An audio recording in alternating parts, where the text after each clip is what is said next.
Hello, everybody. Welcome into the Apples and Ginos Fantasy Hockey Podcast, the podcast you come to when you're finally ready to take fantasy hockey seriously. My name is Groot Nibbelink. I'm the creator of the Apples and Ginos, originator of the Zero G Draft Strategy. In this podcast, I'm going to go over the most puzzling players league-wide as submitted by the Apples and Ginos Discord server. Let's get it.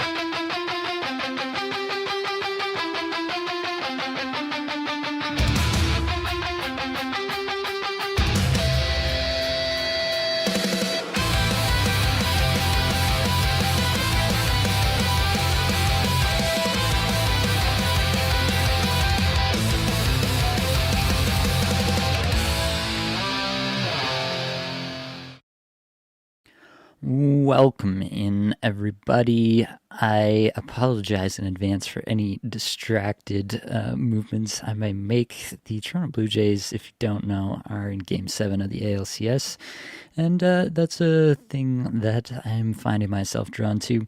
So if I do just trail off randomly, it probably means that something exciting is happening in the game. Right now, 2-0 count to Alejandro Kirk, runners on first and second, bottom of the first. This is what you came to the Puzzling Players live stream for, I'm sure.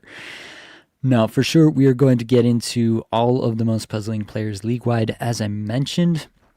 Excited to be back and doing some of this. I love these shows. I love doing the live interaction with everybody. It's something that I look forward to every week, getting the pulse of the fantasy community on some of these players, seeing who people are most worried about, who they're most excited about, all of the above. So I will definitely take some questions in the comments. I probably will not be able to get to all of them with a full slate of players. The Discord today was popping off. I'm talking about all these players. Obviously, in the early going, it's a lot. So let's dig in. Let's start off with Nikolai Ehlers. For those watching live on YouTube right now, you can see on the sheet, this is the Apples and Ginos 2025-26 player evaluation tool. There's this section where you can put a bunch of players all side by side and you can kind of compare them across their last 5 games. You can scroll over and see their full season stats, where they rank in each of the categories that we like to look at. There's also a compare function where you can compare 2 players side by side. And there's also the single player function where you can look at a single player. And I think it's the prettiest it's ever looked for sure. But I think that it's also the best data that we've ever had. As I've mentioned before, I've got Mark Barber, 18 Skaters, his expected goals model powering this year, which I think provides us a lot more context. You know, sometimes the shots go one way, the individual scoring chances for per 60 go the other way, and now we've got the individual expected goals for per 60 to kind of paint us the full picture here on some of these players, and I'm really into that. I think this expected goals model is as good as it gets, so that's what we are using. All right. We are going to kick it off right after the 3-2 pitch and it's strikeout. That is too tough. All right, Nikolai Ehlers, 5 games played. Well, I mean, it's more than that now. It's the entire season. Have they only played 5 games? The Hurricanes have only played 5 games. Wow. 5 games, 0 points for Nikolai Ehlers, 17.5 minutes average time on ice.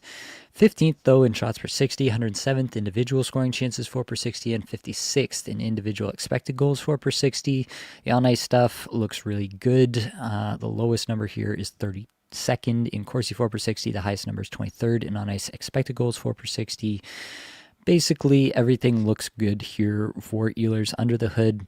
You would love for the ice time to be a little bit higher than it is right now, but you can't also expect that a Rod Brindamore team is going to have anything too crazy in terms of the ice time for anybody not named Seth Jarvis or Sebastian Aho. So this is actually not that far off what I had. I had Ehlers actually at 17 minutes average time on ice. And so this is pretty exciting for me personally.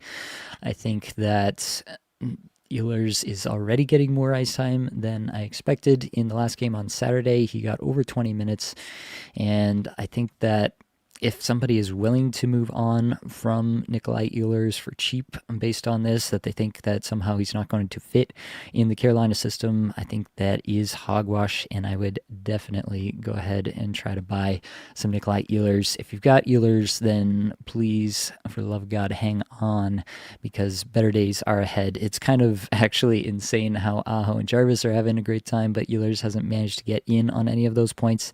That is definitely going to change, and probably quite soon. Philip Forsberg next up. 1 goal, 1 assist, 2 points in his last 5 games, almost 20 minutes, average time on ice, 60th shots per 60, and 74th in individual expected goals for per 60. That's a little bit down from where we usually see Forsberg, but it is, early going. 60th in on-ice Corsi for per 60 and 121st in on-ice expected goals for per 60. That's a more concerning part with Forsberg and with Nashville in general, is that if Nashville really just can't figure out how to generate any offense whatsoever, then it will have some negative effect on Forsberg. I think Forsberg is a pretty elite option, and to be quite honest, this deployment is pretty exciting. I had him for 18 and a half minutes average time on ice. And so for him to be up close to 20 is actually quite exciting in terms of the deployment. I still think he should be considered, a 75-ish point player. I projected him for 77.5 points at the beginning of the season, and I don't have, a crazy difference in opinion based on where I was before. But the early going, you were hoping to get some signs of life out of Nashville in the early going here, and we definitely have not gotten that.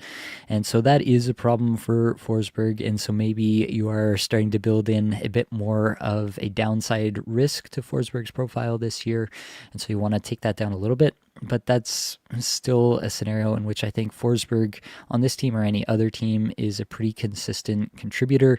He's going to shoot a ton. He's going to hit a lot. He's going to contribute. And if he's going to get 20 minutes a night, then he's actually going to be quite valuable, and even more valuable than when I originally did my projection for him. So hanging on to Philip Forsberg if you've got him.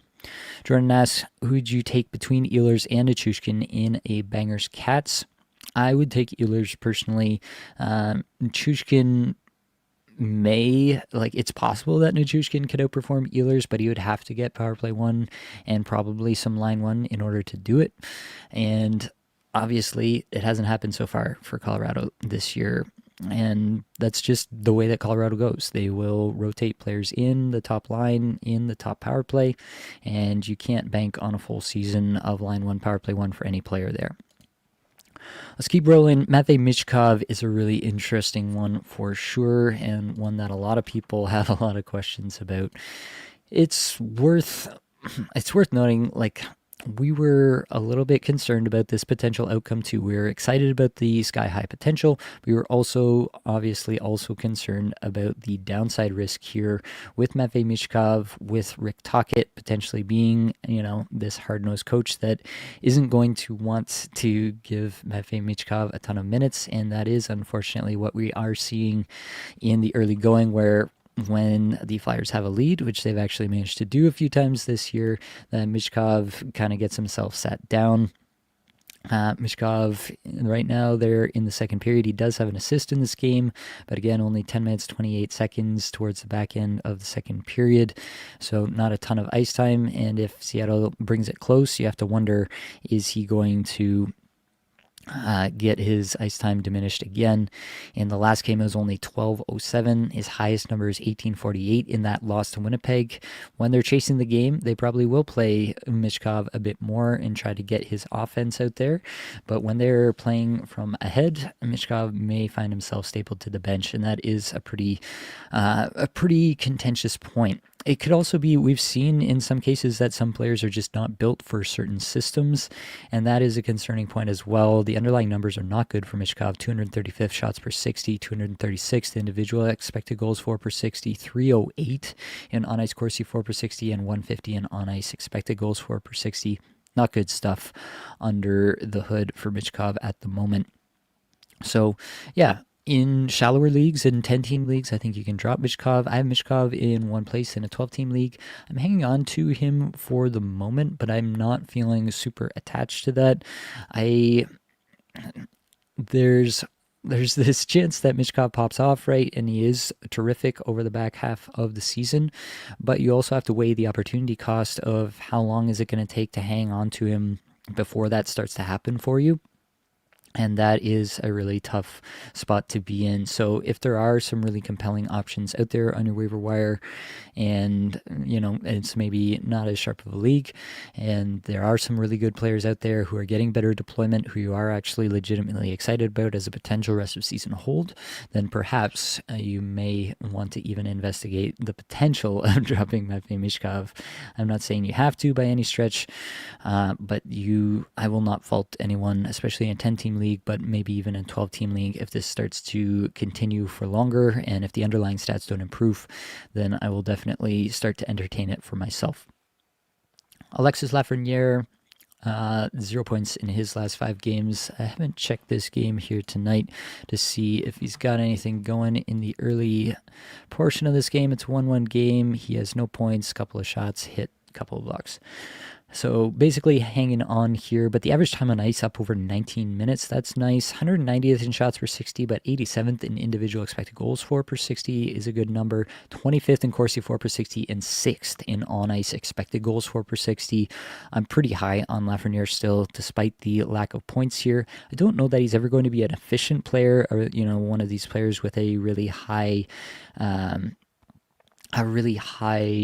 IPP where he's getting in on all of the offense that's happening for the team. I don't really think that is Lafreniere's brand necessarily, especially when he's playing with Panarin, who will just always have the puck on his stick. But I do think that Lafreniere, if this deployment holds, will continue to improve and will be a pretty valuable player on some rosters. Left wing, right wing eligibility on Yahoo. The Rangers have a lot of off nights, as we know. I just think that this is a really good spot for Lafreniere, probably the best he's ever seen in his young career so far, and the underlying on-ice numbers look really, really good. So I think that we should expect better things in the future for Lafreniere. Dylan Holloway next up, 1 goal in his last 5 games, over 19 minutes average time on ice, 134th in shots per 60, 252nd in individual expected goals for per 60, 250th in on-ice Corsi for per 60, and 280th in on-ice expected goals for per 60. Dylan Holloway is a player that I was really big on. I did multiple pieces on Holloway and how I was in love with his game. I'm still pretty in love with Dylan Holloway's game. I think that we should expect bigger things. The 19 plus minutes average time on ice is really exciting to me.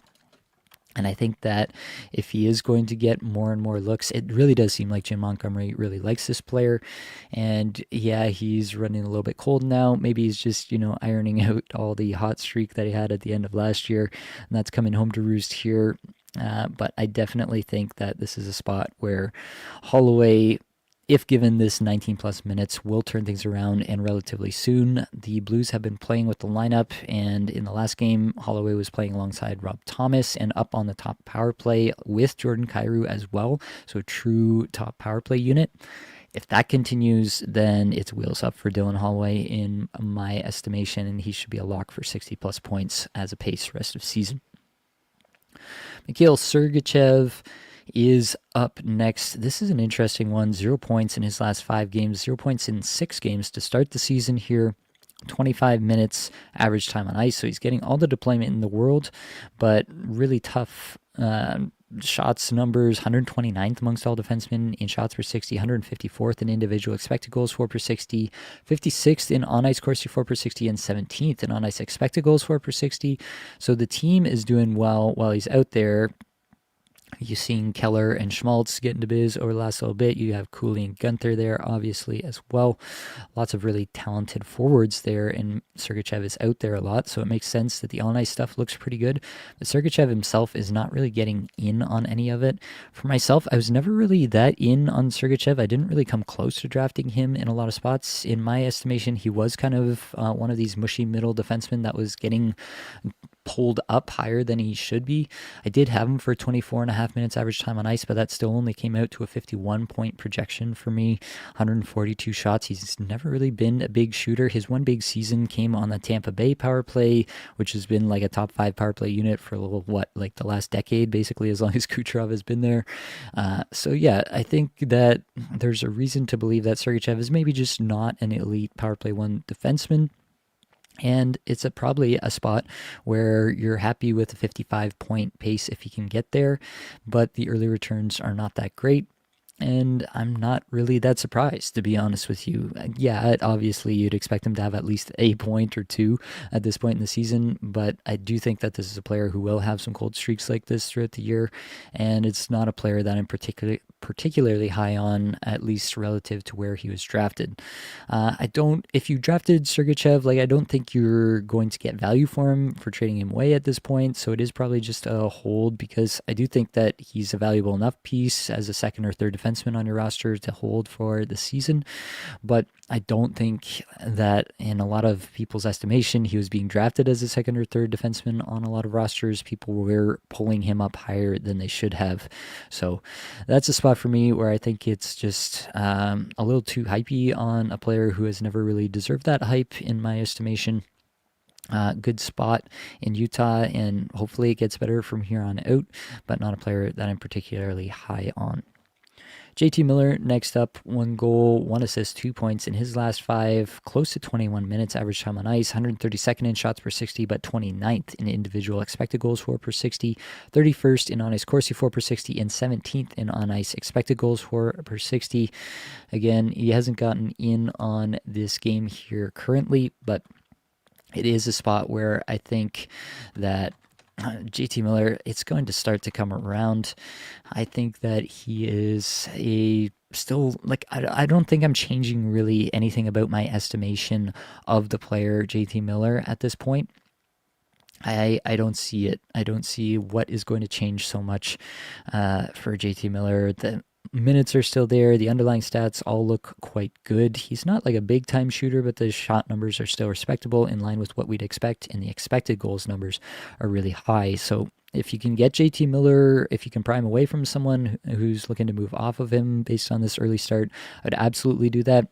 I think, honestly, the Rangers are probably the biggest candidate to have a bust out here at some point. Their underlying numbers look really, really good, and they just haven't been able to put the puck in the net, and I think that will start to work in their favor.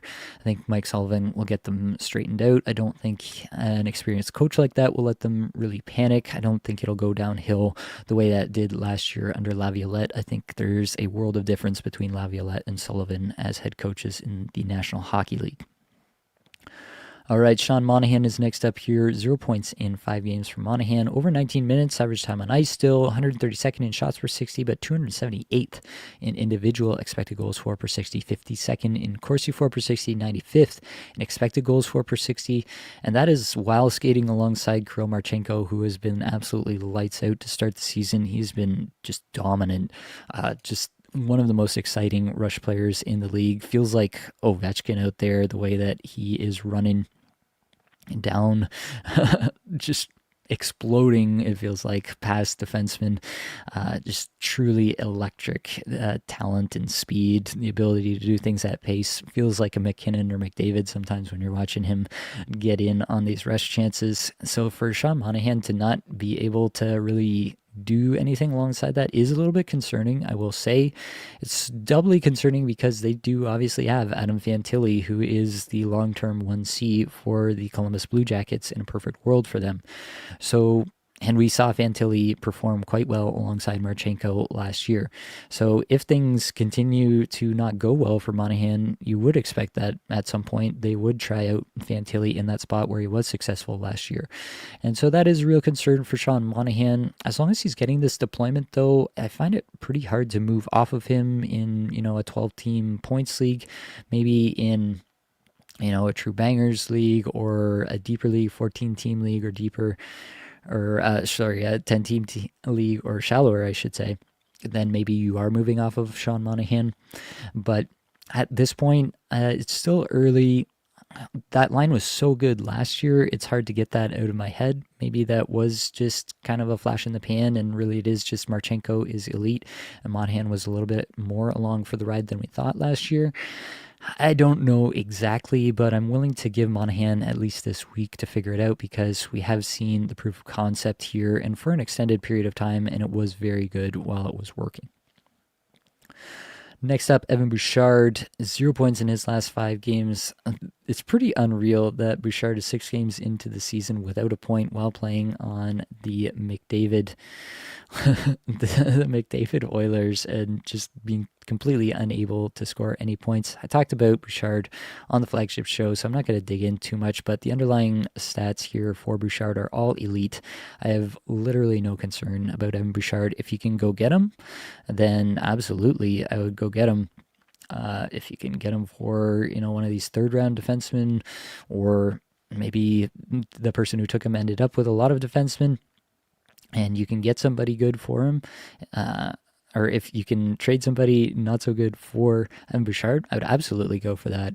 I think that Evan Bouchard is a buy low if people are moving off of him this quickly. I don't think in a lot of cases people are going to be that quick to move off of Bouchard. I think the volume of work that he's put in over the last couple of seasons is too strong for people to fully panic on him, at least while he's still shooting and doing all the things that we like to see. So I don't think you're going to get a buy low opportunity here on Bouchard, but it might be worth kicking tires. All right, let's keep rolling. Elias Pettersson, the forward, 1 goal, 1 assist, 2 points in his last 5 games, 18.5 minutes average time on ice. I was hoping for more for Pettersson, to be honest. I was hoping that he was going to get up. I had him projected at 19 minutes, 15 seconds. So for him to be down here is a little... It's just underwhelming. It's not like terrible. It's not the end of the world. It's just underwhelming, and it's not where we had hoped that he would be. So I'm taking that into consideration. 291st in shots per 60 is not great, but 127th in an individual expected goals for per 60 is better. It's still not great. 120th in Corsi for per 60, 65th in on ice expected goals for per 60. I just think that Vancouver may have a pretty tough time generating offense this year, and that is a real problem for them. And it's going to be a tough thing for Pettersson. If he can't be the one to elevate this offense alongside Quinn Hughes, then this offense simply will not be elevated. And that is a potential problem. I don't think you're really doing anything with Elias Pettersson, but I am worried. Maybe I would knock down, I had him for a 73-point projection at the start of the season. Maybe I would knock that down to 70, just shave a little bit off the top at this point. I still think that when the going gets tough, they are going to lean on him.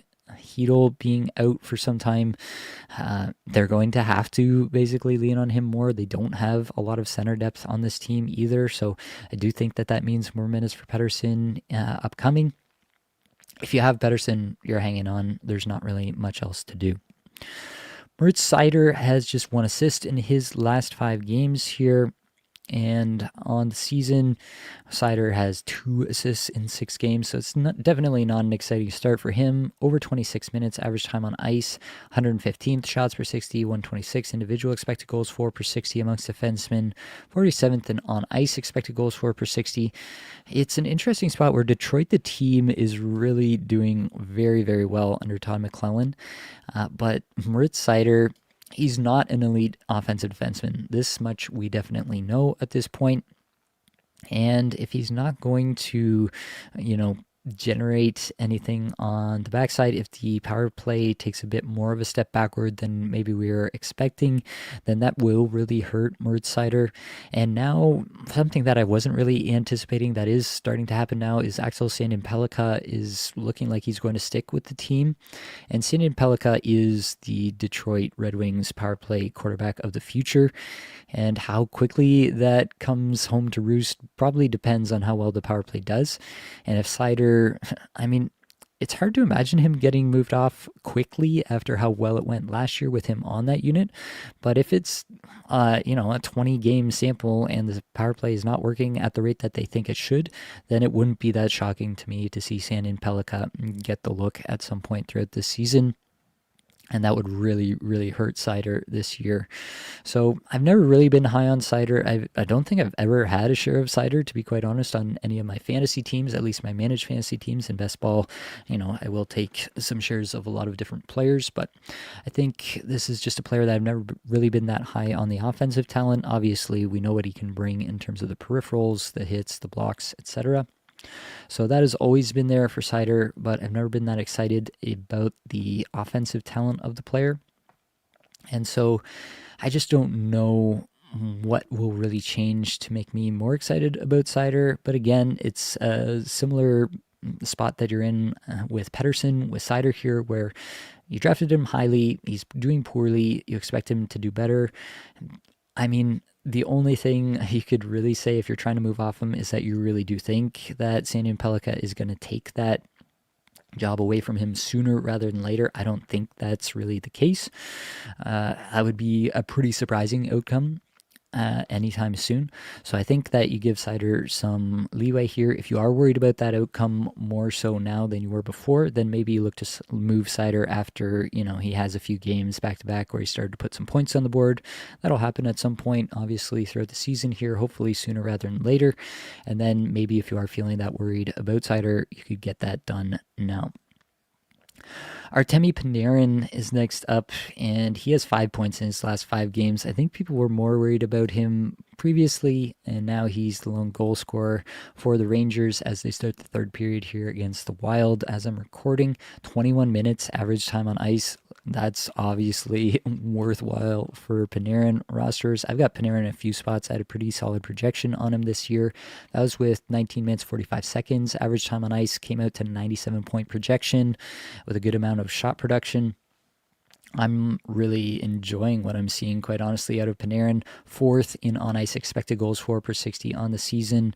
The shot production isn't where you'd hope, 164th in shots per 60 over the last 5 games, but I do think that it gets better and probably quite soon for Panarin in terms of the actual shot volume.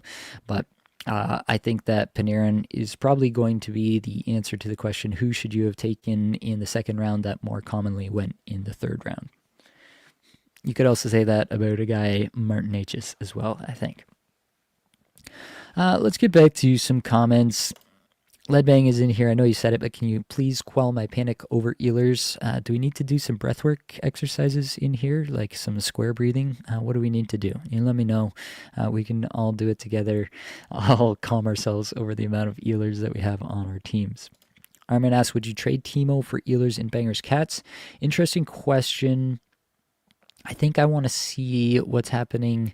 I mean, maybe you can't do this after we get news about what happens when Stefan Noesen is back.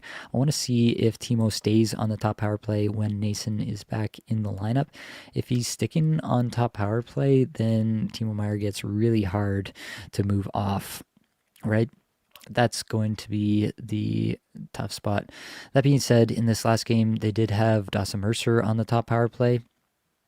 And Mercer has been actually kind of good recently. He does have this 5-game stretch every year where he looks good again, and you're like, oh, I think maybe this is the year that Dawson Mercer finally does something. It's not. Don't get suckered in.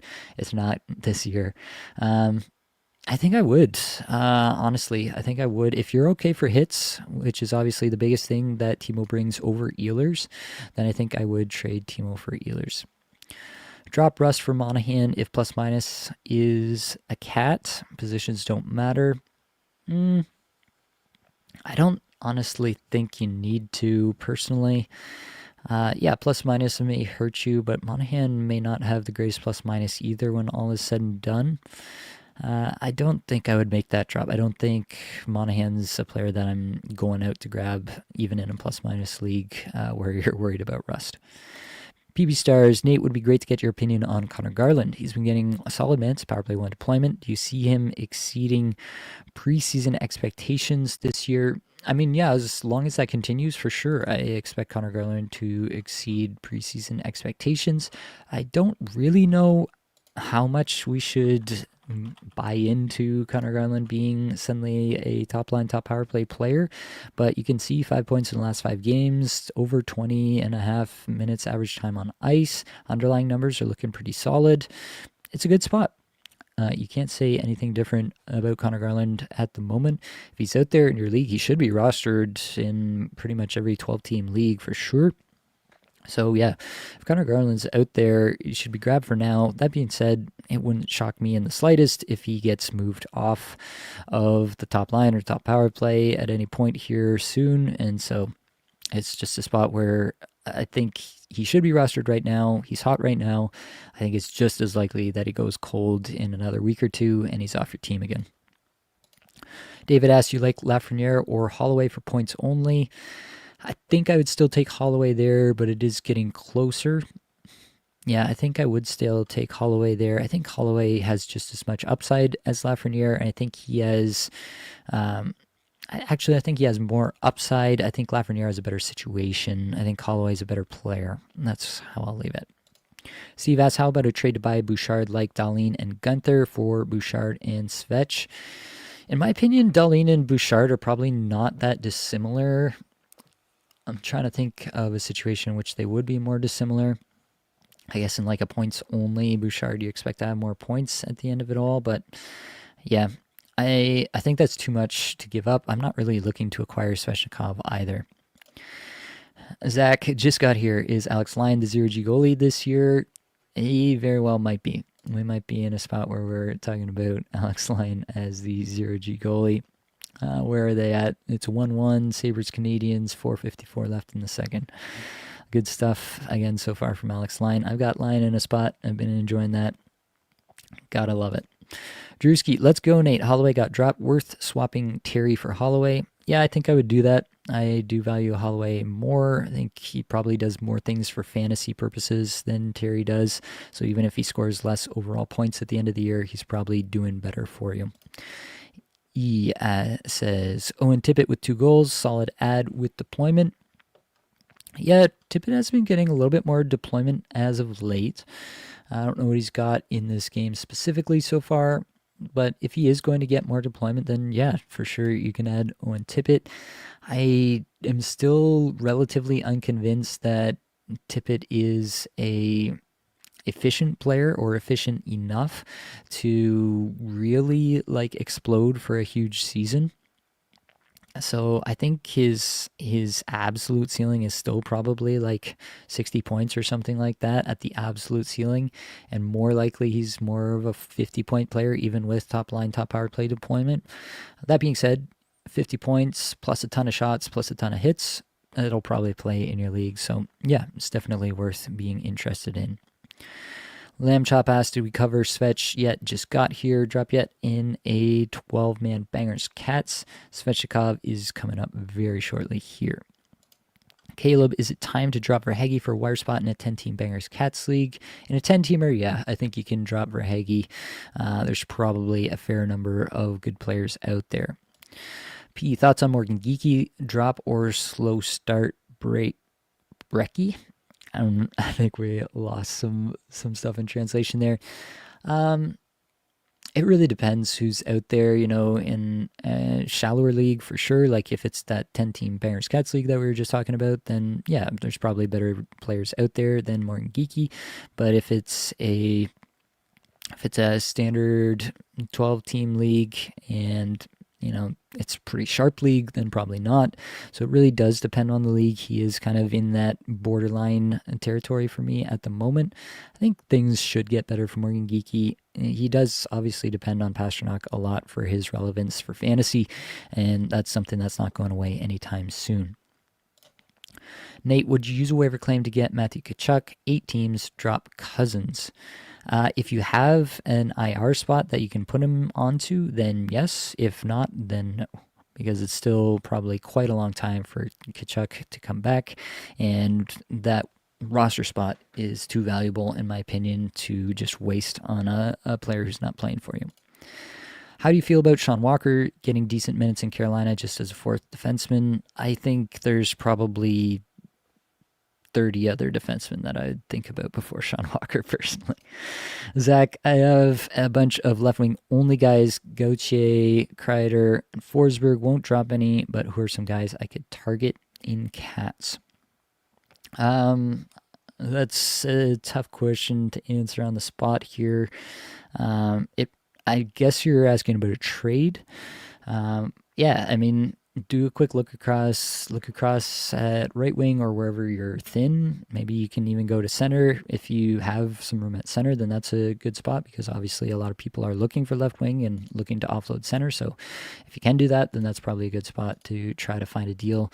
In terms of actual players, I don't have anything just popping into my mind immediately at the moment, unfortunately. David, pretty deep league for defense plus points only. Will I regret dropping Perek? I mean, possibly, but nothing we've seen so far indicates that Ryan Huska is going to play Perek for 20 minutes a night or give him top power play, so I would probably do it. Steve says, everyone here, make sure to subscribe and like the show tonight. Thank you, Steve. Yes, please, if you are here on the live stream, subscribe and like. That would be great. DJ, can you go over Rust? Holding on to him because I have Crosby. That's a fair reason to hang on to Brian Rust. I think Rust is a good player, 20 minutes a night, 2 assists in his last 4 games, but no goals. Underlying stats are not as good as they normally are with Rust, so it is a spot where you're starting to wonder if things are going to get better for him. But Pittsburgh has actually been winning some games here. He is still top line, top power play with Crosby. I'm kind of hanging on to him as long as he's there, as long as it's not a plus-minus league, because I just can't imagine a situation in which he doesn't get it going unless he's truly injured. You know, if it's another week and we still have no movement in the underlying numbers, or if he still hasn't put up some points, then maybe we can talk about it again. But for now, I'm hanging on. Struck by Meteor says, rank Kadri, McCann, Carlson for rest of season in Bangers League, please. I think you got to go Kadri first there. He just projects better than the other two, and the shot volumes should be significantly better. McCann is a little dinged up right now, which is a little bit concerning. Carlson, the problem is the Bangers League. If it was not a Bangers League, then I'd probably go Carlson, but he doesn't put up a lot of counting stats, which is probably going to be a problem for your Bangers League, so I'd probably go McCann in that specific situation. Armin, I traded Will Smith for Monahan in one league, thinking Nazar for him in another. Yeah, you could do that. It's not a deal like I'm rushing out to make personally. I just don't know that Monahan is necessarily a buy low. I think there's like a 55 to 60% chance he's a buy low right now, but that's not necessarily enough for me to say, yeah, I've got to make this deal right now. Nazar has looked pretty good. Had a goal there on Sunday, obviously. This week is a tough week to hang on to Nazar, which might be a reason to try to trade him, but I'm not sure Monahan is the guy I'm trying to trade him for. David W. only, I have 4 goalies. Who'd you drop between Dostal, Gibson, and Wedgwood? That is a tough spot at this point. I want to say Gibson just because it feels kind of like it's going to be a tandem there with Talbot, but if he does start to put together, better starts than Gibson on average, then maybe it solidifies into a starter's role over the course of the season, and Detroit has looked quite good in the early going here. I think it would still be Gibson for me at the moment, but that is a pretty tough spot. Johnny, would you drop Nazar for Huberto in a cat league for this week? Yes. Yeah, I would for this week. All right, we caught up on the chat. Let's get back into it. Brandon Hagel, just 1 assist in the last 5 games, over 21 minutes. I did talk about Brandon Hagel in the flagship show, so go back and check that out. Basically, I think that Hagel will be fine, but I would knock down his projection from where I had it at the start of the season. At the start of the season, I thought that Hagel could not score 90 points again, but I had him for 80, and now I'd maybe knock him down into the 75 range. I think probably over the course of time here with Tampa, they will get him back on the power play 1 for some period of time. And at that point, I think it's just a spot where Hagel should run into some more points. Yeah, I'm not panicking necessarily on Hagel at this point, but I would be adjusting my projection on him if I was going to redo it. Andrei Svechnikov, 0 points in his last 5 games, 14.5 minutes average time on ice, 12th in individual scoring chances, 4/60, but 174th in individual expected goals, 4/60, which is pretty crazy in terms of the difference there. This is a spot where I think that Andrei Svechnikov is good at hockey. I also think that he is the lightning rod for everything Rod Brindamore sees wrong with his team. And so I just don't think that you can trust Svechnikov. I do think he's droppable in most 12-team leagues. I would pick him back up again if he got back on the top power play, if he got back in the top six.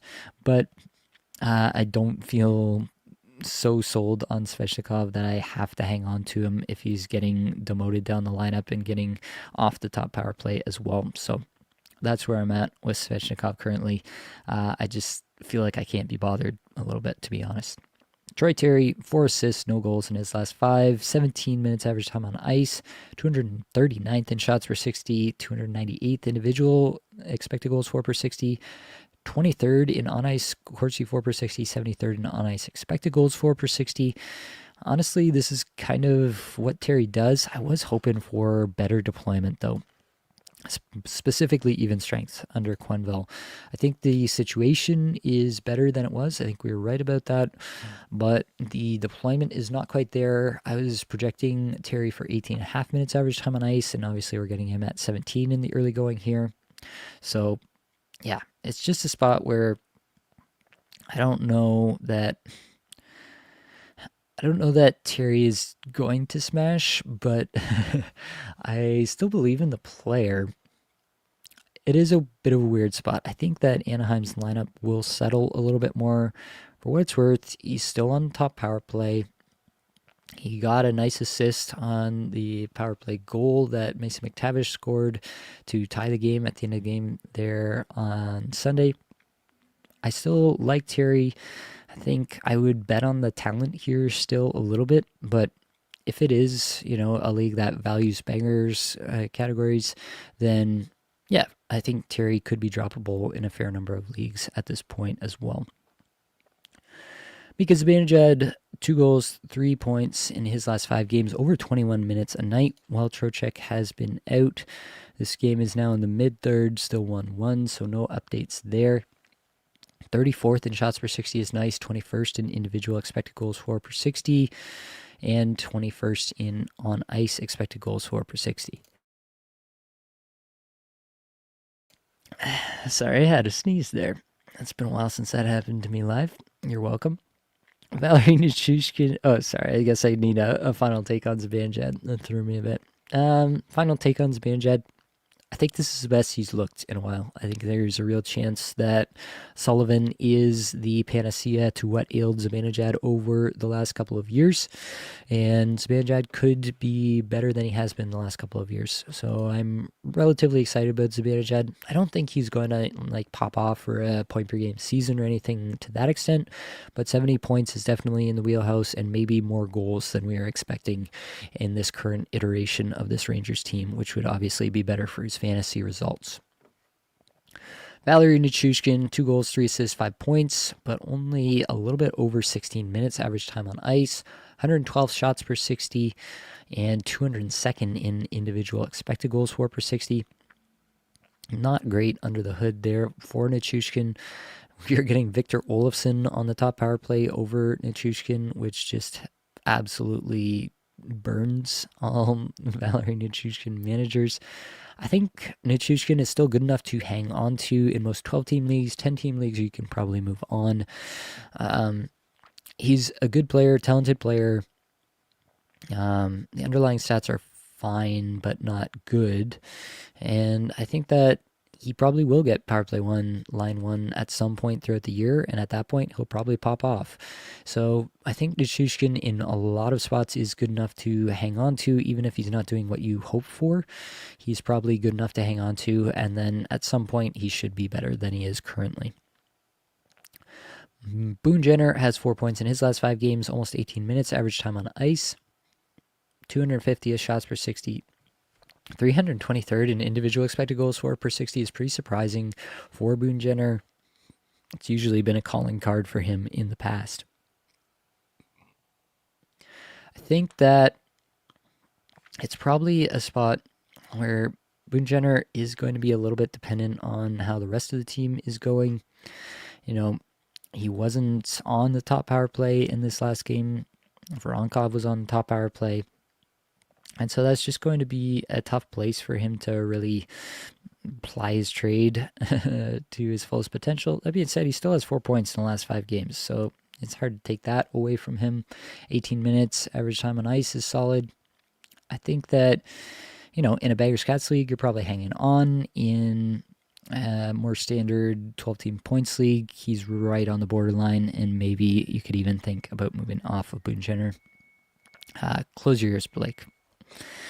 Matthew Barzal, 1 goal, 4 points in his last 5 games, 22 minutes average time on ice, 203rd in shots per 60, 276th in individual expected goals, 4 per 60 is not nice, but 11th in Corsi, 4 per 60, 58th in on-ice expected goals, 4 per 60.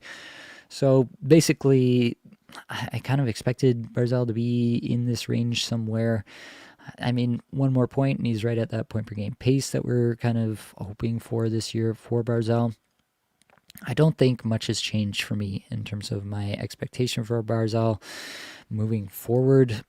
If anything, like, he's getting a little bit more ice time than I had anticipated in the early going here, and so that's bullish. I had him for 20 minutes and 15 seconds average time on ice, so for him to be up closer to 22 is maybe even a little bit bullish.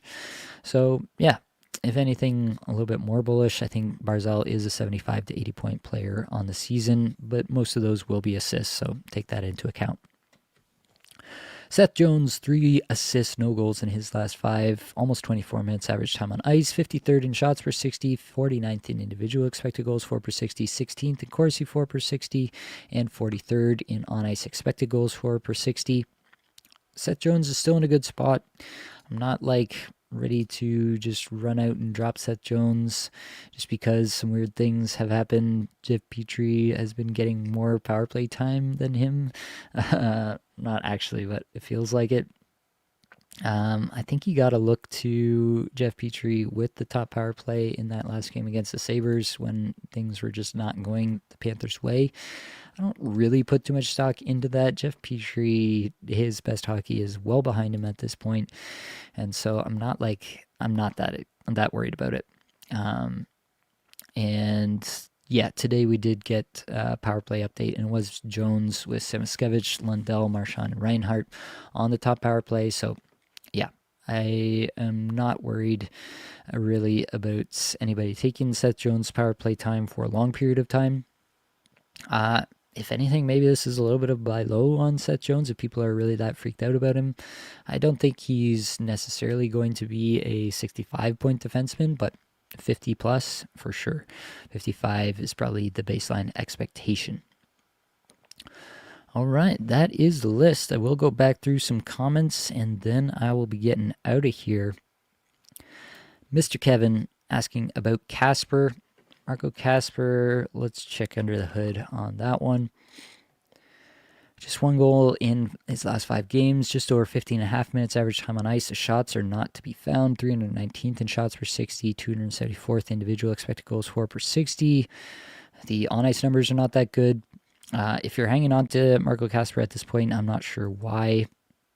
It's just hoping, I guess. Even in Bangers Cats leagues, it would have to be a pretty deep league for me to be hanging on to Marco Casper. He's not much more than a streamer right now. Zach, kept Forsberg over Gunther in a league. Is that looking bad now? I don't think it's looking bad. I would still do that today if I was given the opportunity. I like Gunther a lot. I think it's possible that Gunther could be more valuable than Forsberg over the course of a season, but I don't think it's the most likely outcome either. Michael, hey date, we back. Drop to in a 10-team Cats, goals, assists, shots on goal, hits, power play points. The options are Stamkos, Elias Pettersson, Nick Schmaltz, Svechnikov, Carlson, Verhage, Michkov. Some over and underperformers in the mix. Yes, that is an interesting group for sure. Svechnikov is the first obvious drop for me. And it's probably going to be... Carlson and Michkov are standing out to me at the moment. Schmaltz is so hot right now that I don't think I could drop him. Stamkos as well is not in a good spot at the moment. There are definitely a few options here.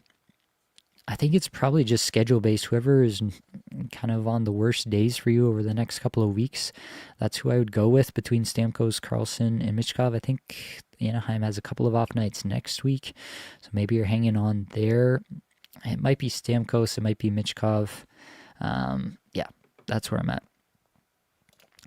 If time permits, would you take Lacombe over Harley as a long-term hold? How about over Luke Hughes? I'd take both Lacombe and Harley over Hughes at this point, especially if your league has any weight for the peripheral categories. If it's points only, then it's more of a conversation. But if there's good blocks weight, then Lacombe does that in spades. Lacombe versus Harley is a pretty interesting conversation. I think Harley has the higher end potential. Like, I think Harley's true ceiling scenario is like a 70-75 point season, where I think Lacombe's best season is probably 60-65. So the high end potential is with Harley, but if Harley is going to give up some power play minutes to Heiskanen over the course of the year, and that has been the case throughout the early going here, where Heiskanen has played with the top power play unit, it's probably closer to a wash. I think I would still lean Harley just because that upside is so tantalizing with Harley, but it is quite close. Thoughts on your Creators League team? Yeah, I think it's a good team. I think I'm third maybe in points for. I'm 1-1.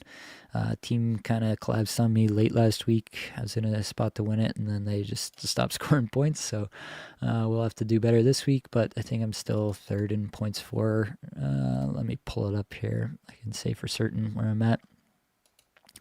I'm third in points for, 1-1. So ranked fourth currently. Team itself, I feel pretty good about it overall. I have a lot of forwards. That's the spot where I have Michkov, and because this is kind of one of the least competitive leagues that I'm in currently, I think I probably could get away with dropping Michkov in that league and get lots of other really good players later on. So yeah, that might be a spot where I'd try to do something. I have my defense is not the greatest there, so I'm probably going to be looking at who I can pick up there and try to kind of backfill that defense over the course of the season, but I'm not too worried about it in the end. Going 0G.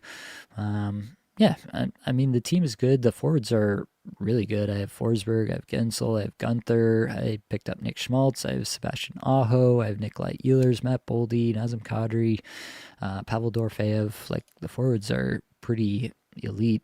And so maybe I should be looking harder for a deal. I don't think I'm going to find a trade. I don't think anybody in that league is going to trade with me. But I should probably at least be kicking tires to see if I can turn a forward into a defenseman at some point here. Yeah, that's where that team's at. I think it should be another good season there. Steve, any interest in Finney in Detroit? How's your new category league going? Finney in Detroit, I am pretty into, to be honest. I don't think he's like a stud, but as long as he's getting this top line stuff and getting some interesting looks on the power play as well, yeah, I'm kind of into that. Larkin and Raymond, and then Finney on the top line, getting lots of minutes. I'm kind of into it. It's probably not more than a streamer at this point, but potential maybe for a little bit more. Players emerge from all cases. We had Alexi Protas last year. Maybe it's Emmett Finney this year. Mr. Kevin, think I should drop Lindholm? Oh, sorry. The category league team. Yeah, I can mention that as well. I think I tied my matchup last week against, we were 1-2 in the league last week, and that dropped me down to fourth this week. I'm 16-10-4 on the season, ranked fourth in this league at the moment. Team's looking pretty good. That's the team I have Alex Lyon on. I have Lyon, Dostal, Vemmelka. I have Connor Ingram stashed in NA spot, so that feels good. Yeah, I've been cleaning up the peripheral categories pretty well, and been taking assists randomly more.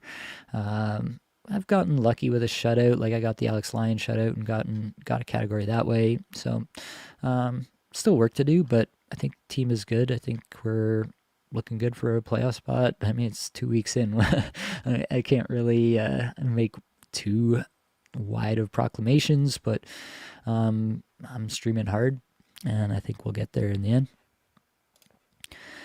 Mr. Kevin, think I should drop Lindholm for Gauthier in a 10 team? Yes, absolutely. David Gay, any thoughts on Dougie?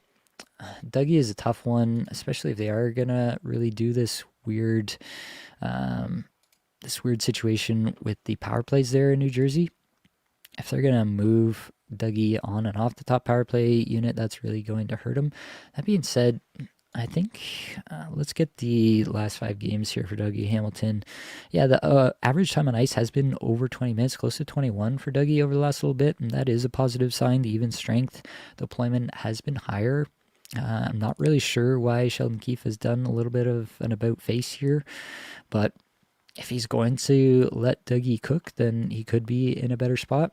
I'm just really worried about that power play, what Keefe said about potentially moving him on and off. So, yeah, that is a weird spot to be in with Dougie, and that's kind of why I just kind of steered away from Dougie this year.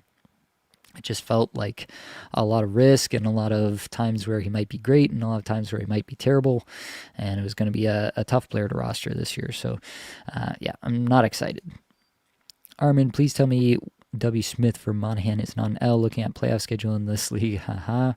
I don't think it's an L. It's definitely not going to cost you your league by any stretch. Yeah, it's not going to be the most impactful move you make this season. I think I can say that for certain. And lastly, are we trading Hagel for Wyatt? Yeah, I think you can. I think they're relatively similar. The rest of season, yeah, I don't feel strongly about it. Like, I don't think it's necessarily a move that I would do just because I don't feel that strongly about it, and I don't really like 1-for-1s unless I really feel like, oh my goodness, I have to make this deal. So I wouldn't necessarily jump at it myself, but if you feel strongly that you got to get out on Hagel and you can get Wyatt Johnston, like, Wyatt Johnston's a great player. Yeah, I don't think you'll make or break your season with that trade. Both are going to be good, I think, for the rest of the season. If you're feeling more confident in Wyatt Johnston, then you can make that move. For myself, I'm probably just holding just because it feels like a wash, most likely. All right. Well, we've made it to the end of the first Puzzling Players episode of the season.